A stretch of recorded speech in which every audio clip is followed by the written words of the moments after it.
Welcome to the next class of data communication networks. So far, we tried to understand how forwarding and addressing happens in the computer networks. Now, in this class, we'll try to understand the concept of forwarding and addressing in the internet. Here, we will try to understand the three important components happening in the internet. The first one is about the internet protocol. The most important protocol in the network layer is called internet protocol. We'll talk about the two versions of internet protocol. The currently used version is called as internet protocol version 4, and we are expecting to replace the internet protocol version 4 with a future version called internet protocol version 6. We'll try to understand the datagram format of the Internet Protocol 4 version 4. Then we'll also try to understand its addressing conventions and how the packets are handled in the Internet Protocol.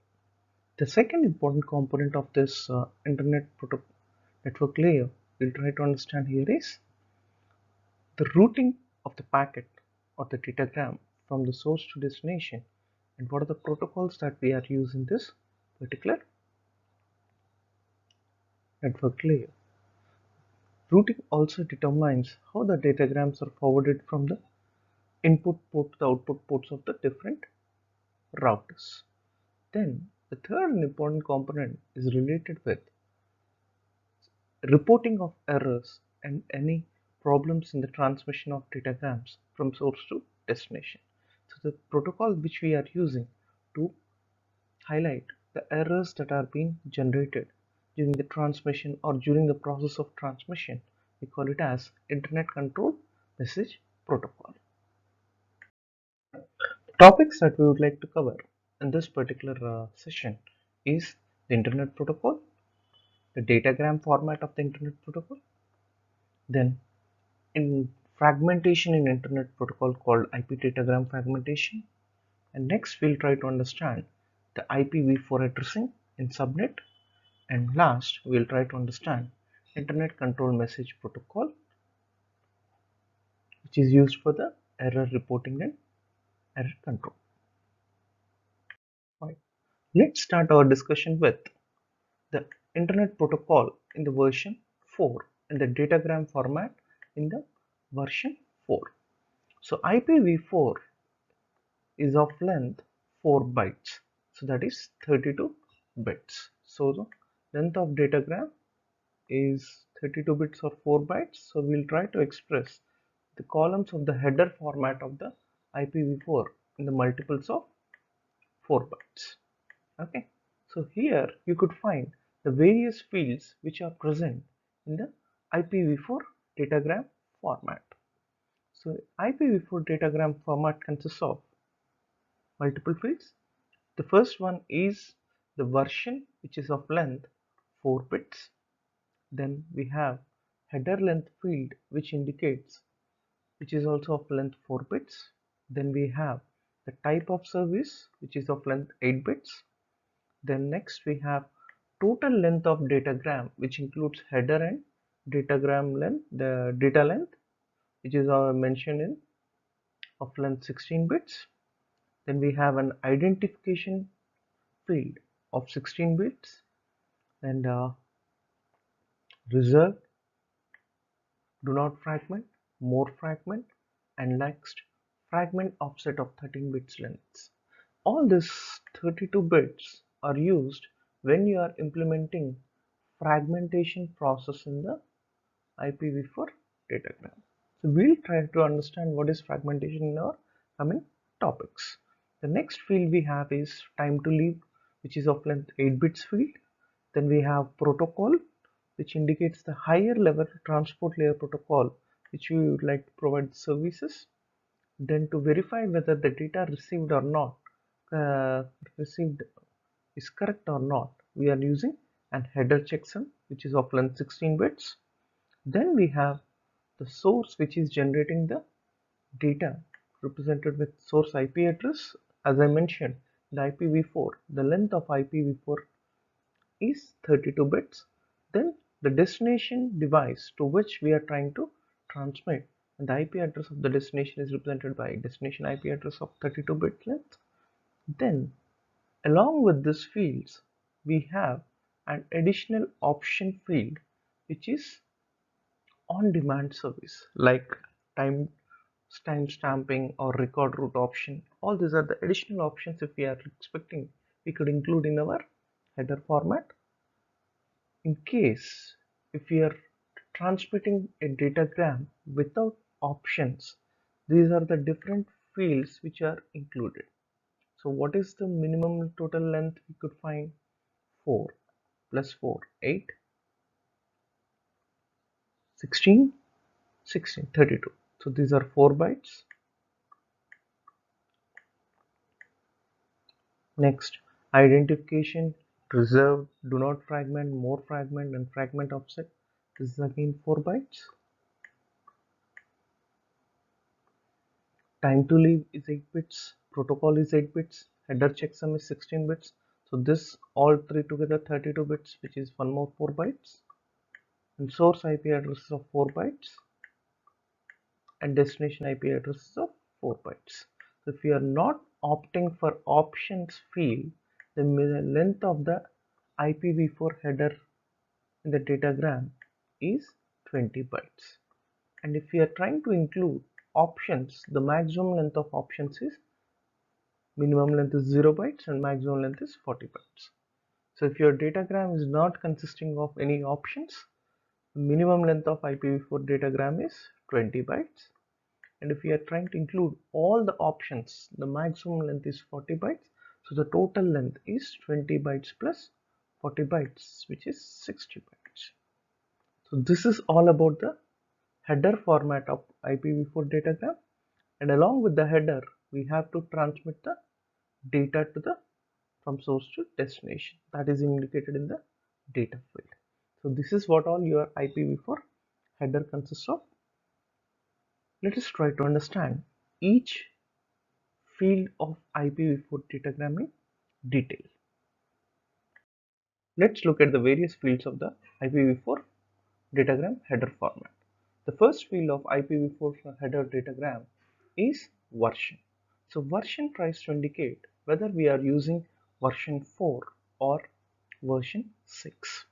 If we are trying to use version 4, the value of version field is 0, 1, 0, 0. So this is equivalent to 4.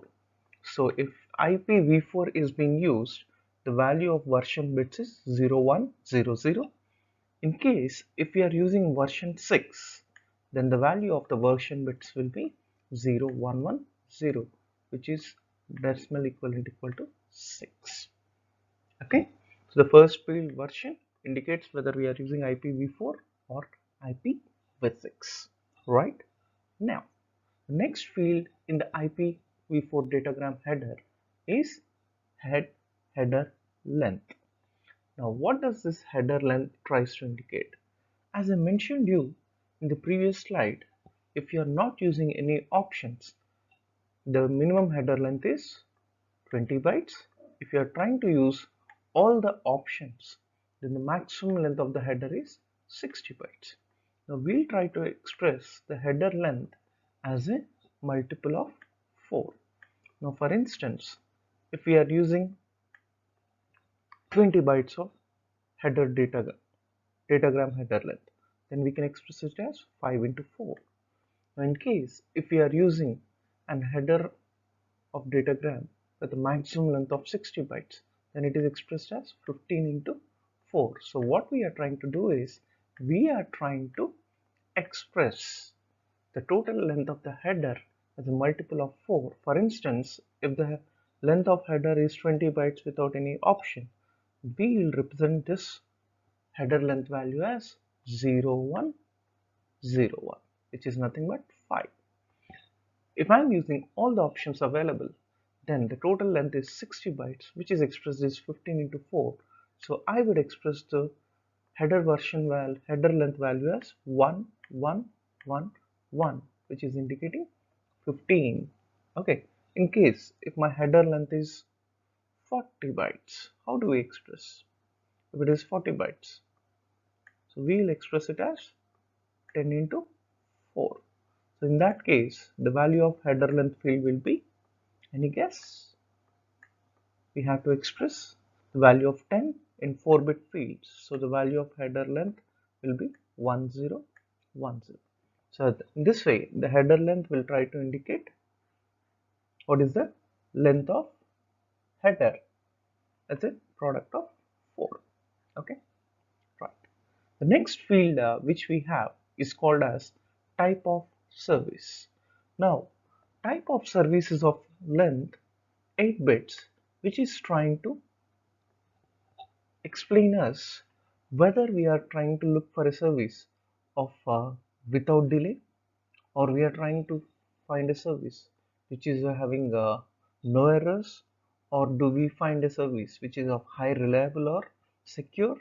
So those kind of services will be indicated by the type of service. Then the next field is length field. This is indicating total datagram length. Now total datagram length is of length 16 bits. So the maximum length possible is 2 power 16. Okay, we'll try to understand this more in the coming slides. Okay, before I go for next, let me erase the previous things which I have written here.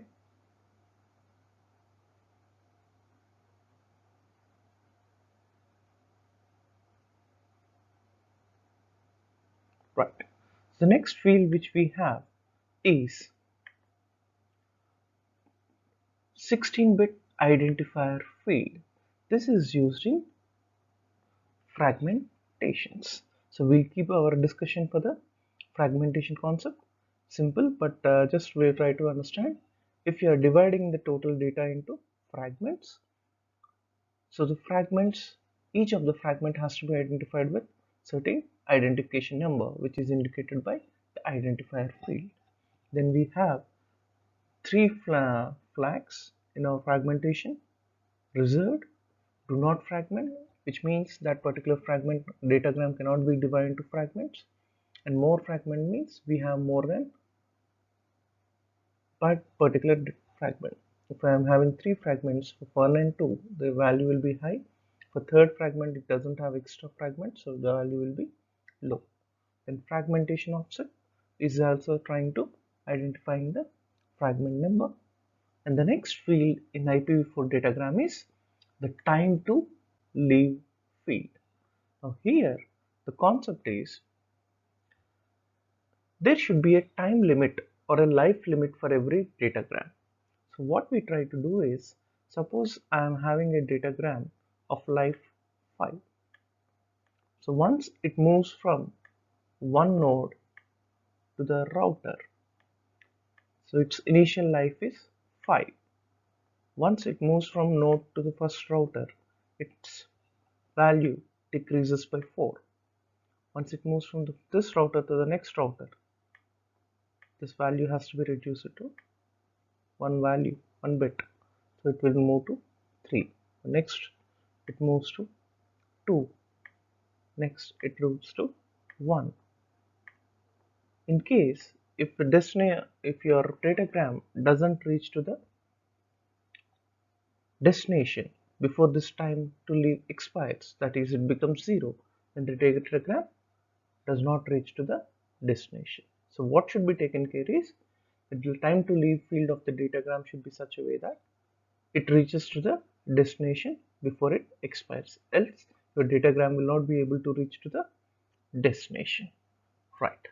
The next field which we have is called the upper layer field, which tries to indicate what is the transport layer protocol to which we are trying to transmit the data, whether it is TCP, whether it is UDP, or other transport layer protocol will be mentioned by this 4-bit upper layer field. Then whether the received datagram is correct or not, we are trying to verify by implementing an internet checksum process. We people have learned about what is checksum in our data link layer, where we try to make the modulo to sum of all the bits along with the checksum value. The receiver, if the final checksum value is 0, it means there is no error. If the receiver, if the final checksum value is other than 0, it means there is some error generated in the transmission. The next field which we have is 4-byte or 32-bit source IP address, which is trying to indicate the IPv4 address of the source, which is actually generated the datagram. The next field is the 32-bit destination IP address, indicating the IPv4 address of the destination to whom the datagram has to be transmitted. Next, we have an options field in the header, which is not mandatory, but it can be used if required. Some of the options which we have are timestamp. It is at what time a particular datagram has transmitted, at what time it reaches to the intermediate routers, at what time it reaches to the destination. Everything will be identified. The record route with option will indicate what is the route that is taken by the datagram, and we'll try to record that particular route in the datagram. Or in case if we have any specification that every packet of this particular source has to travel to a mentioned router, that will be mentioned by this. Specify the list of routers to be visible. All these are the option fields which are not mandatory, but if required we can include in our header format. And last field in this is the data which we would like to transmit along with the header. So all you people know that a datagram consists of two parts. The first part is called header and the next part is called as data. So header and the data together is called as a datagram. So the minimum length of header is 20 bytes and maximum length of the header with all the bytes, all the options is 60 bytes. So this is data, and as I mentioned you, the total length which includes header and datagram will be indicated by your length field in the header. Okay, right. After understanding the datagram header format of IPv4, now let us look at the next topic called IP fragmentation and reassembly. So we could find in the previous slide that there is a requirement of a datagram going for a process called fragmentation, and we divide the datagrams into fragments. But when do we need this? What do we mean by fragmentation? What are the different fields which are related with fragmentation? Let us try to look at this particular slides. Right. First, we people know that at the source side, the data which is generated by the network layer is in form of datagrams having header and data, and this has to be transmitted to, yes, anyone? So the data from network layer will be forwarded to the data link layer. In data link layer, the data is in form of frames where you will try to insert this datagram and we'll try to add the header and the trailer parts. Right. So sometimes what happens is every frame will be mentioned with a maximum length, and that particular maximum length of the data link layer frames, we call it as maximum transfer unit length, which is the largest possible link level of the frame. For instance, a frame has a maximum transfer unit size of 1000 bytes, but your datagram which you are trying to transmit is of length 4000 bytes. So datagram is of 4000 bytes, but your frames MTU is 1000 bytes. So can we transmit the datagram as it is through this frame? Simple. Can we accommodate 4000 bytes into a 1000 byte capacity? Definitely no. So what we have to do when the datagram length is greater than the maximum transfer unit of the frame, there you are going to go for the process called fragmentation. So when the length of the datagram is greater than the maximum transfer unit of the frame, we are going to divide a datagram into a datagram is going to be divided into smaller units called fragments. So whenever the length of the datagram is greater than the maximum transfer unit of each frame, we go for fragmentation. So what is fragmentation? The process of dividing larger datagram into smaller units called fragments is called as fragmentation, and each individual smaller unit is called fragments. Remember, this is an important concept. And what is the condition required for going for fragmentation? Whenever the length of datagram is greater than the maximum transfer unit of each frame through which it has to be transmitted. Now in this example, what we try to do is, we have one datagram which is having much greater length than MTU of the data link layer frame. So what we are doing is, we are dividing the total datagram into three smaller fragments. It's not datagram, it's actually fragments. And let me tell you, though we are dividing the total datagram into fragments, the header which is included will be added to all the fragments because we need the data to travel from source to destination. Now these three fragments will be traveled separately, and at the receiver we try to combine all these fragments into a single datagram.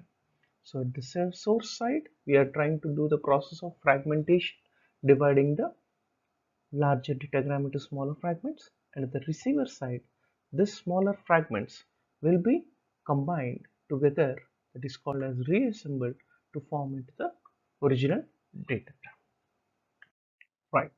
As mentioned in the previous slide, what we are trying to do in the IP fragmentation is, a larger datagram is divided, which is nothing but fragmented, and it becomes several datagrams, but here we refer it as fragments. So smaller units of datagrams is called as fragments. So here we have divided the larger datagram into smaller units called fragments. Again, at the receiver, we are trying to reassemble the fragments into the original datagram. The IP header bits used to identify and order the related fragments. So when you're trying to divide a bigger datagram into smaller fragments, and again you need to reassemble at the receiver, we need some bits to identify, at the same time to order those fragments into that single datagram. So let us look at those individual fields of your IPv4 datagram which are used in the IP fragmentation. To understand IP fragmentation, we will take a simple example and then try to understand various fields which are related with IP fragmentation. So let us take an example of a datagram which is of length 4000 bytes. So generally a datagram is a composition of header and data. So here we have 20 bytes of IP header and 3980 bytes of IP data load. So your original datagram is of length 4000 bytes, 20 bytes of header and 3980 bytes of data. But this datagram has to be transmitted through a frame of length maximum transfer unit of 1500 bytes. Can we transmit the entire 4000 bytes of datagram through this 1500 bytes of MTU of frame? No. So this frame cannot allow the entire datagram to be transmitted. So what we have to do, let me just also tell you, here your original datagram is given with an identification number of 777. So 4000 is the total length, but maximum transfer unit is only 1500 bytes. So how do we try to handle this scenario? So let's look at it. Right. So the total length of datagram is 4000 bytes and maximum transfer unit is 1500 bytes. So what we try to do is we will try to divide 4000 into different fragments. So maximum allowed size is 1500 bytes. So first fragment will occupy 1500 bytes, right? So let me remind you, in this 4000 bytes we have 20 bytes of header and 3980 bytes of data. Whenever we are trying to divide a datagram into fragments, the same header has to be carried to the all the fragments which we are being divided. So in this 1500 bytes you will have 20 bytes of the same header which we have in the original datagram, and next 1480 bytes of data of your datagram. So 1500 is the first fragment size. The second fragment we are also again dividing it into is also of size 1500 bytes, in which we have 20 bytes header and 1480 bytes of data. So totally here 1480 bytes, and second fragment is also carrying 1480 bytes. And how much of the data is left out to be transmitted in the third fragment? So total length of datagram is 3980. In the first two fragments we could carry a data of how much? 2960 bytes of data is already transmitted. So how much data has to be transmitted in the third fragment? 3980 minus 960, which is 1020 bytes of data. And as I mentioned in the beginning, for every fragment we have to include the header of the datagram. So here we have 20 bytes of header plus 1020 bytes of the data. So in the third fragment we are going to transmit 1040 bytes of fragment length. Okay, so this is need to be understood, then only we could try to understand the various fields which are involved in the IP fragmentation and reassembly. Now let us first look at the original datagram. So original datagram is of length 4000 bytes, and the ID number as mentioned is given as 777, and these are the three flags which we use. One is reserved, then we have do not fragment, and next we have more fragment fields, and then offset. So right now this is original datagram. Now this original datagram is divided into smaller units called fragments. Now what is the first fragment length? We could find here. What is the length of fragment? First fragment 1500 bytes, in which what is the length of data? 1480 bytes, and header length is 20 bytes. So total length of the first fragment is 1500 bytes. And again, all these fragments belong to the same datagram, so we have to use the same ID which we have used in the datagram. Now this is the first fragment. Do we have more fragments compared to this? We have F2, F3 also. So definitely we have more flags.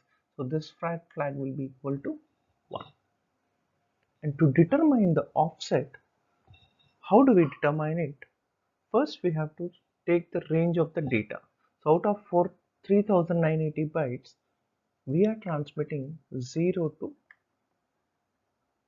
1480 bytes of data in the first fragment. So totally we have 0 to 3980 bytes, out of which we are transmitting first 1480 bytes of data through fragment 1, right? So to determine the offset value, the first fragment is carrying the data from 0 to 1480, which is nothing but 0 to 1477, is the range of data transmitted by the first fragment. To determine the fragment offset, we have to divide the first data number by 8. So when you divide 0 with 8, what do we get? The offset value as 0. So determine the offset, you need to take the starting range and we have to divide the starting number of the data fragment with 8, which will give you the offset value. Now let us look at the fragment 2. This is fragment 1. Now I want a response from you students. So what is the length of second fragment? 1500 bytes. In this again 20 bytes is of header and 1480 bytes of data. Already 0 to 1477 is covered by the first fragment. Now next fragment F2 will have data starting from 1480 to 2957 because the total length is 1480 bytes. 2959.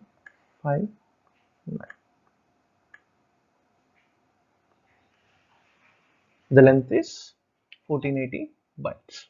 Okay, so this is your second fragment. Do we have more fragments beyond this? Yes.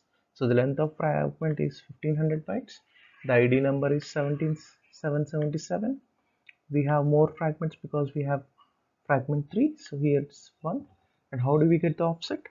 Divide the starting number of the data with 8. So here we are starting with 1480. So you have to divide it with 8.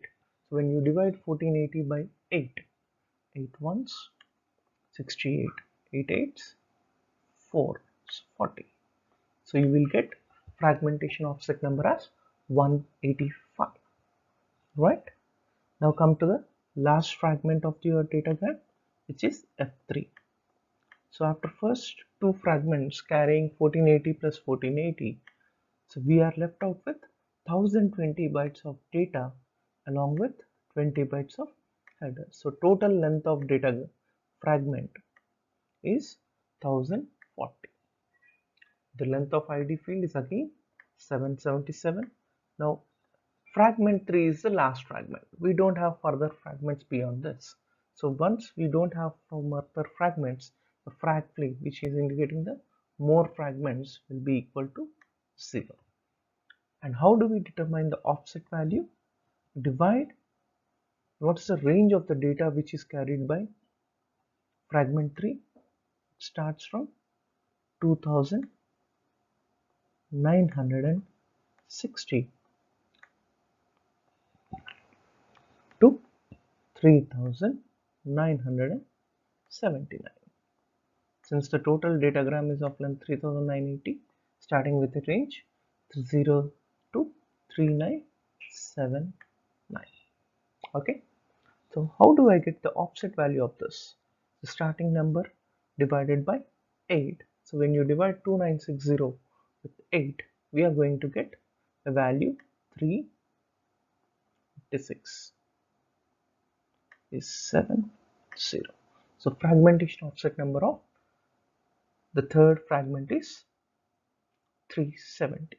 So we are going to transmit the total datagram into 3 fragments, and these are the various values of those fields. And once we transmit all the fragments to receiver, at the receiver we will try to combine, that is the reassemble all the fragments into a single datagram. Now how do we identify all these fragments belong to a same datagram? The simple logic, all the fragments here carry the same identification number, indicating they all belong to a single datagram. Fine. And their fragmentation offset number indicate which is in the first order. First with the lowest offset will be the first fragment, next with will be the second fragment, and third will be the last fragment. Okay, this is how we are going to divide a datagram into fragments which is called as fragmentation, and again with the receiver we are trying to combine those fragments into a original datagram. So we began our class discussion with functions of network layer, IP addressing and forwarding in internet. Then we tried to discuss the header format of IP in version 4. Then we tried to understand a concept called fragmentation and reassembly in the internet protocol. Next class we'll be talking about IPv4 addressing. Thank you.